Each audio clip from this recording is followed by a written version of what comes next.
What happens when one of the most beloved women in the history of American music sits across from one of the sharpest, most combative voices on daytime television and refuses to play along? What happens when every attempt to corner her, to provoke her, to drag her into the mud of political theater gets met not with anger, not with defensiveness, but with something far more devastating, a smile, a laugh, and a truth so cleanly delivered that the whole room goes quiet? That is exactly what unfolded on one of the most talked about episodes of The View in recent memory. And if you have ever wondered what it looks like when a woman who has spent 6 decades surviving the music industry, Hollywood, and the entire machinery of public opinion, walks into a room and refuses to be a pawn, well, you are about to find out. Dolly Parton is not a woman who needs an introduction, but she rarely gets treated like that on The View. The show has a format, a rhythm, and a culture. Hosts come in hot. Guests come in hoping to promote something and leave without getting burned. Most guests, when Joy Behar locks in on them with that particular tone she uses, the one that sounds casual but is sharpened to a point, tend to either stumble, deflect, or capitulate. Dolly Parton did none of those things. She walked onto that stage, sat down across from the panel, and within the first 10 minutes, it was already clear that this was not going to go the way Joy had planned.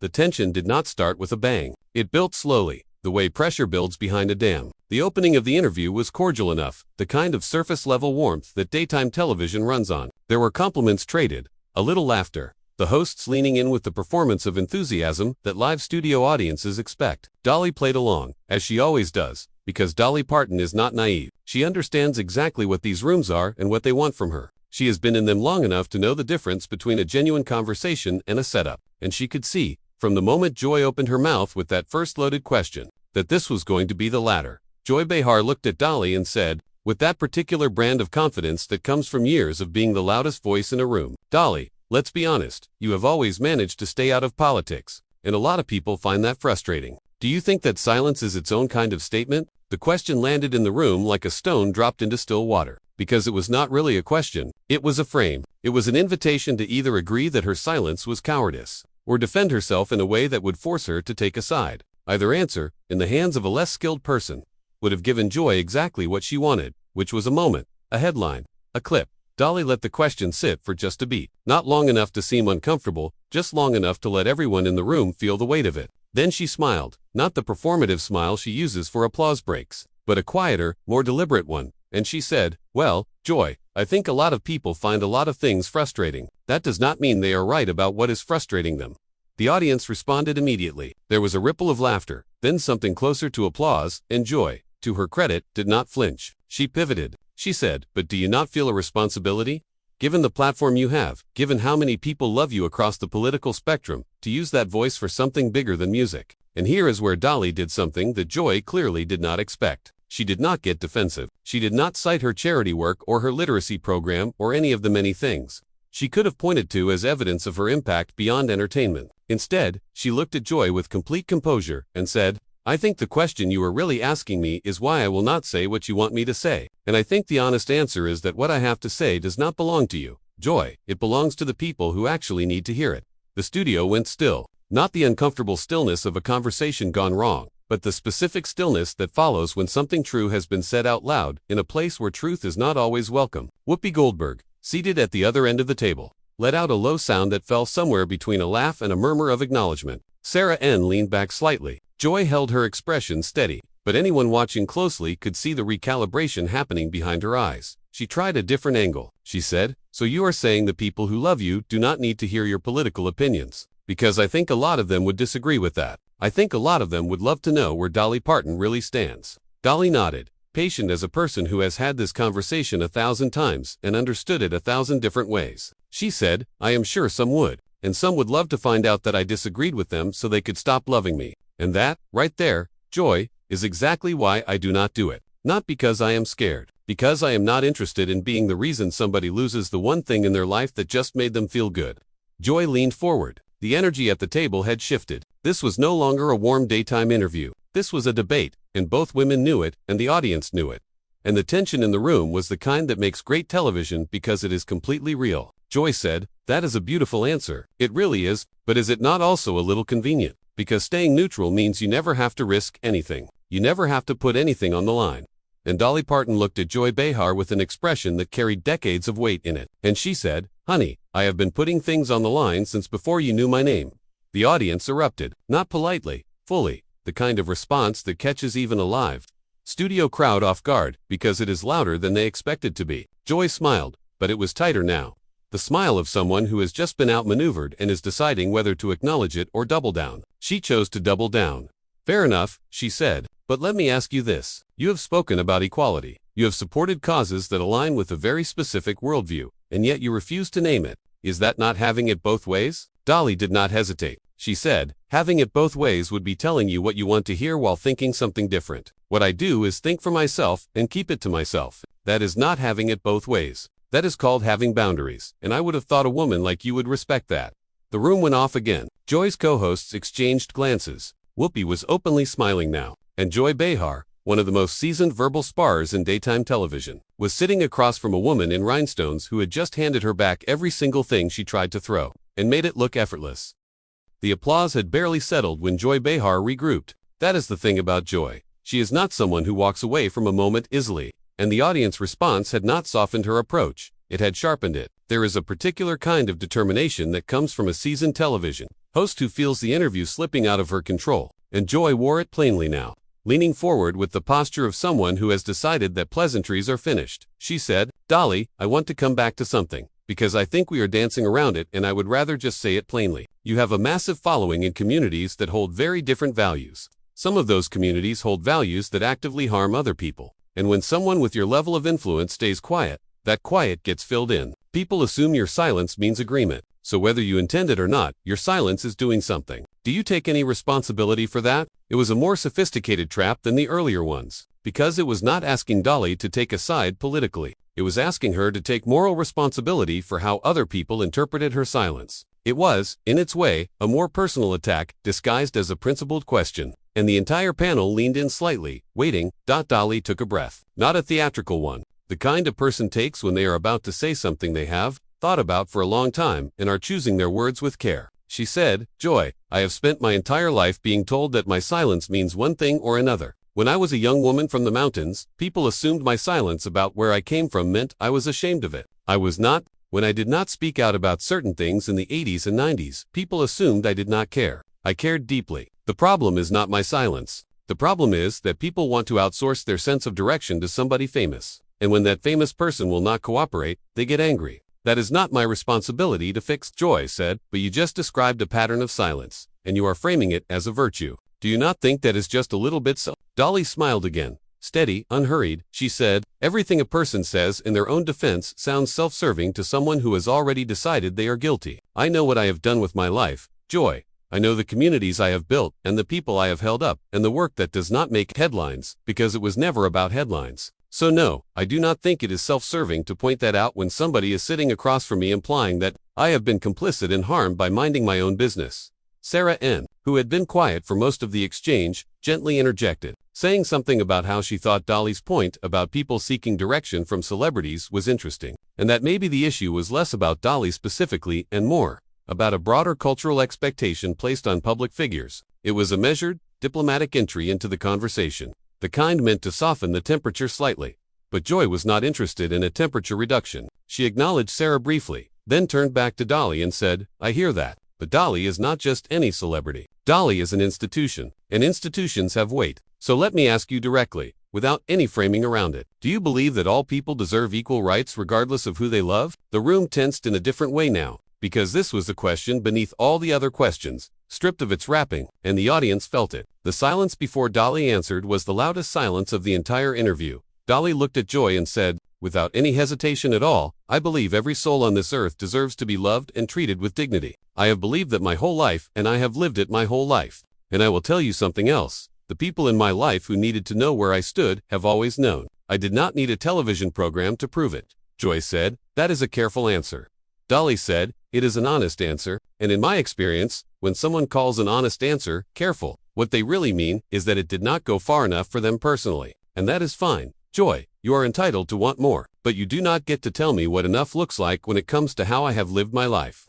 The audience responded with another wave of approval, and this time there was something different in it, something less like entertainment and more like genuine feeling, because Dolly had said something that resonated beyond the walls of the studio, beyond the specific argument being had at that table. She had articulated something that a lot of people feel but rarely hear said plainly in a public space. which is that the demand to perform your values loudly for an audience is itself a kind of coercion, and that resisting it is not weakness or neutrality. It is a form of integrity.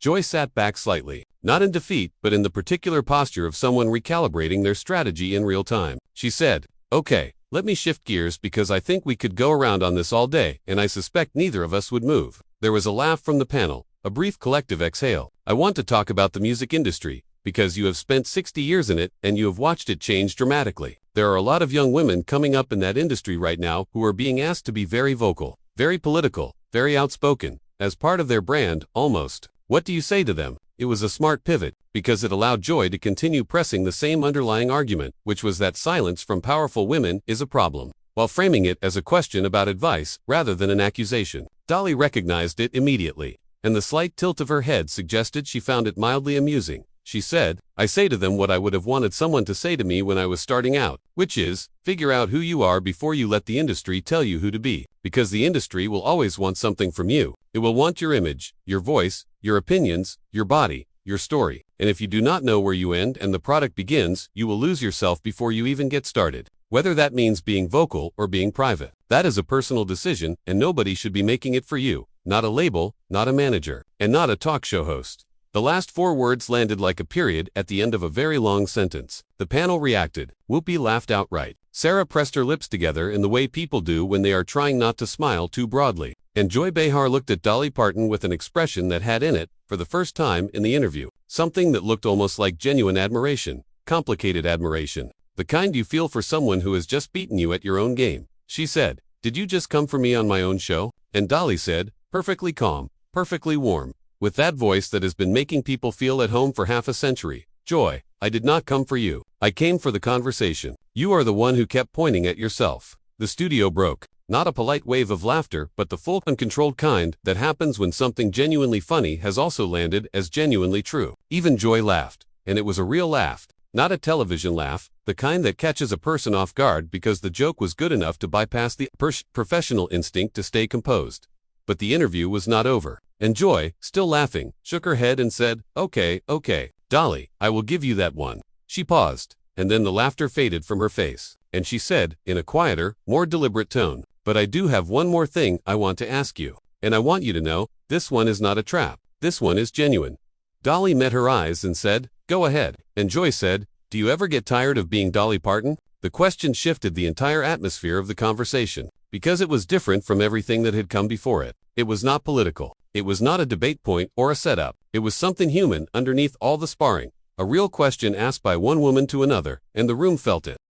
The laughter had dissolved completely now, and what replaced it was something quieter and more intimate, the kind of stillness that sometimes descends on a live television set when a conversation stops being performance and starts being real. Joy Behar had asked the question without armor on it, and everyone at the table, and likely everyone watching, understood that something had changed in the room. Dolly looked at Joy for a moment, and when she spoke, her voice had a different quality to it than anything she had offered in the previous exchanges. The wit was still there, but it was underneath something heavier now, something more considered. She said, sometimes, not of being her, exactly, but of what people need her to be. There is a version of Dolly Parton that exists out in the world that I did not entirely build and cannot entirely control. And sometimes that version gets heavy, because she is supposed to be everything to everybody, and the real me is just a woman from the Smoky Mountains who wanted to write songs and make people feel something. Joy nodded.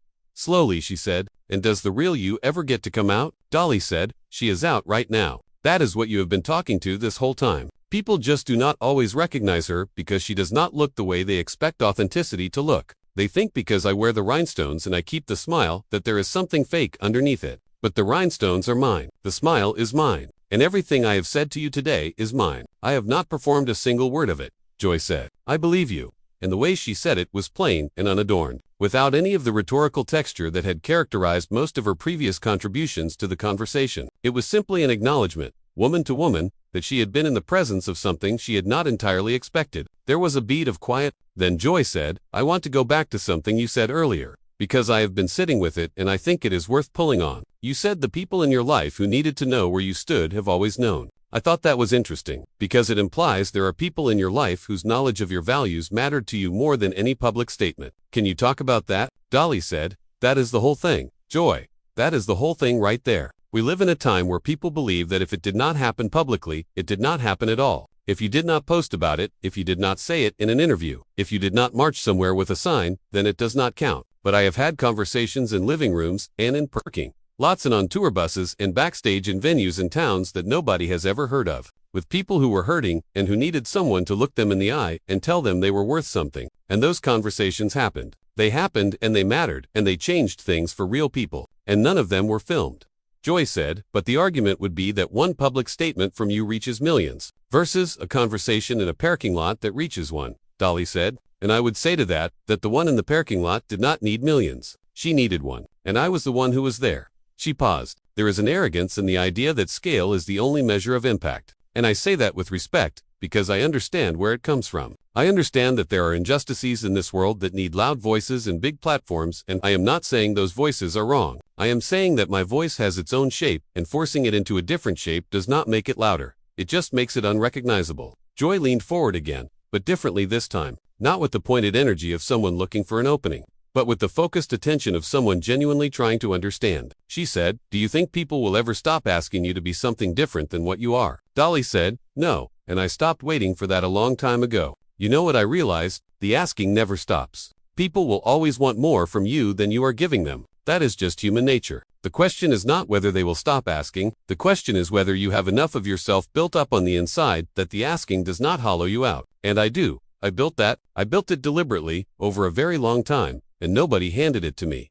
Joy said, how did you build it? Dolly said, by deciding early on that my worth was not a thing that other people got to vote on. By understanding that the opinion of a crowd, even a loving crowd, even a crowd that adores you, is not a foundation you can stand on. Because crowds change. Adoration turns. What someone praises you for today is what they will criticize you for tomorrow if the wind shifts. So you cannot build your sense of self on it. You have to build it on something that does not move. Joy said, and what is that for you? Dolly said, my faith, my people, the work itself. Not what the work brings me, but the actual act of writing a song and knowing it is true when it is finished. That feeling does not belong to anybody but me. Nobody can take a vote on it. Nobody can cancel it. It just is. Joy sat back. She looked at Dolly for a moment in a way that the cameras caught clearly, a look that had in it something like reflection. Then she said, I have to be honest with you. I came into this conversation thinking I knew what kind of interview this was going to be. Dolly said, I know you did. Joy said, and it was not this. Dolly said, no, it was not. Joy said, can I ask you one last thing? Dolly said, you can ask me anything you want. Joy, you always could. Joy said, do you think we are actually that different? You and I. The question surprised the panel. It surprised the audience. It may have surprised Joy herself, because it had the quality of something that had been sitting at the edge of her thoughts for the entire conversation and had finally found its way out. It was an act of genuine vulnerability from a woman whose television persona is built almost entirely on the opposite, on confidence and provocation and the particular pleasure of a well-ended argument. Dolly looked at her for a long moment, and then she said, no, I do not think we are different at all. I think we both came from places that told us we were too much. I think we both decided not to believe that. I think we both walked into rooms where we were not supposed to win, and we won anyway. And I think the reason this conversation got as heated as it did is not because we disagree on everything, but because we are both stubborn as all get out, and neither one of us likes being told what to do. She smiled. The difference is, you express that by pushing. I express it by not moving.